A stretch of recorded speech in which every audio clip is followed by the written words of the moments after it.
ഇന്നില്ലേ കോഴിക്കോടുള്ള ലുലുവിൽ പോയതാണ് കേട്ടോ. അപ്പോൾ നമ്മൾ കോഴിക്കോട് ലുലു വന്നതിന് ശേഷം തീരെ പോയിട്ടില്ല. പോകണമെന്ന് വിചാരിക്കും. പിന്നെ എനിക്ക് വലിയ ഇൻട്രസ്റ്റ് ഒന്നുമില്ല കേട്ടോ മാളിൽ പോയി വെറുതെ കറങ്ങാന്നുള്ളത്. കാരണം നമ്മൾ അവിടെ നിന്നൊന്നും വാങ്ങിക്കുകയില്ല.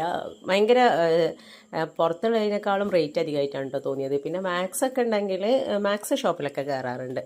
അപ്പോൾ നമ്മൾ എല്ലാവരും പറയുന്നതായിട്ട് നല്ല റേറ്റ് കുറവുണ്ട് പറഞ്ഞ് അങ്ങനെ പോയി നോക്കിയതാണ്. പക്ഷേ പോയപ്പം ഡ്രസ്സിനൊക്കെ പിന്നെ നമ്മൾ സാധാ മോളിൽ കാണുന്ന അതേ റേറ്റ് തന്നെയാണുള്ളത്. പക്ഷേ പിന്നെ ഹൈപ്പർ മാർക്കറ്റിൽ പോയപ്പോൾ റേറ്റിനൊന്നും വലിയ വ്യത്യാസമൊന്നും കാണുന്നില്ല. അവിടെ ഓഫർ ഇത്ര 25, 10 അങ്ങനെയൊക്കെ ആ ഒരു പെർസെൻറ്റേജ് ഓഫ് എന്നൊക്കെ എഴുതി വെക്കുന്നുണ്ട്. പക്ഷേ നമ്മൾ പുറത്തുനിന്ന് സാധനം വാങ്ങിക്കുന്ന ആൾക്കാരാണെന്നുണ്ടെങ്കിൽ മനസ്സിലാവും വലിയ റേറ്റിനൊന്നും വലിയ വ്യത്യാസമില്ല എന്നുള്ളത്.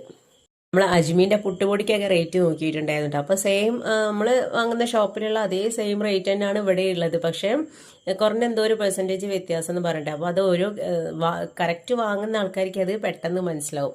അല്ലാത്തവർക്ക് അത് ഇപ്പോൾ ഇവിടെ നിന്ന് തന്നെ വാങ്ങുന്ന ആൾക്കാരാണെന്നുണ്ടെങ്കിൽ മനസ്സിലാവില്ല റേറ്റിൻ്റെ വ്യത്യാസങ്ങളൊന്നും. പിന്നെ നമ്മൾ ഫുഡ് കോർട്ടിലൊക്കെ പോയി നോക്കിയപ്പോൾ നല്ല വില. പിന്നെ റേറ്റ് കുറവുള്ളത് തോന്നിയത് ഫ്രൂട്ട്സ് ആണ് കേട്ടോ. ഫ്രൂട്ട്സിന് നല്ല ഓഫറുണ്ട്.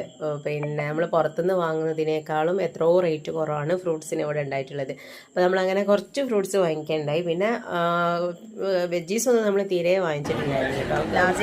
ആ ഒരു സെയിം റേറ്റില്ല. പിന്നെ വെറുതെ നമ്മൾ ലഗേജ് ഉണ്ടാക്കിയിട്ട് കൊണ്ടുവരേണ്ട ആവശ്യമില്ല. നാട്ടിൽ കിട്ടുമ്പോൾ പിന്നെ നാട്ടിൽ വാങ്ങുന്നതാണ് നല്ലത്. പിന്നെ പോയത് ഫുഡ് കോർട്ടിലേക്കായിരുന്നു. അപ്പോൾ നല്ല വെറൈറ്റി ഓഫ് ഫുഡ്സ് ഉണ്ട് കേട്ടോ. അവിടെ പല ടൈപ്സ് ഫുഡും ഉണ്ട്. അപ്പോൾ നമ്മൾ ഫസ്റ്റ് കണ്ടത് ബീഫ് കട്ട്ലേറ്റും ചിക്കൻ കട്ട്ലേറ്റൊക്കെ ഉണ്ട്. അപ്പോൾ നമ്മൾ ബീഫ് കട്ട്ലേറ്റ് സത്യത്തിൽ കഴിക്കുമ്പോൾ 22 രൂപയാണ് ആ ഒരു കട്ട്ലേറ്റിൻ്റെ റേറ്റ്. നമ്മളെ സ്ഥലത്ത് കിട്ടുന്ന ആ ഒരു സെയിം ക്വാണ്ടിറ്റിയും സെയിം സൈസൊക്കെ ഉള്ള സമൂസൊക്കെയാണ്. പിന്നെ കുറേ വെറൈറ്റി ആയിട്ടുള്ള സംഭവങ്ങളൊക്കെ ഉണ്ട് കേട്ടോ. പിന്നെ ഞാൻ ഫസ്റ്റ് ടൈം കാണാം കേട്ടോ. കുബൂസ് ഉണ്ടാക്കി മേലെ മെഷീനിൽ കൂടെ വരുന്നതൊക്കെ ഫസ്റ്റ് ടൈം കാണുന്നതാണ്. അപ്പോൾ അതൊക്കെ നല്ല ഫ്രഷ് ആയിട്ട് ഉണ്ടാക്കുന്നുണ്ട്. കുബൂസ് നല്ലതായിരുന്നു കേട്ടോ. അപ്പോൾ നമ്മൾ ഹൈപ്പർ മാർക്കറ്റിൽ വലിയ റേറ്റും കാര്യങ്ങൾക്കൊന്നും വലിയ മാറ്റമൊന്നുമില്ല. ഒരു ലുലു മോള് മാത്രം ഭയങ്കര റേറ്റ് അതൊന്നും എനിക്ക് പേഴ്സണലി എനിക്ക് തോന്നിയിട്ടില്ല.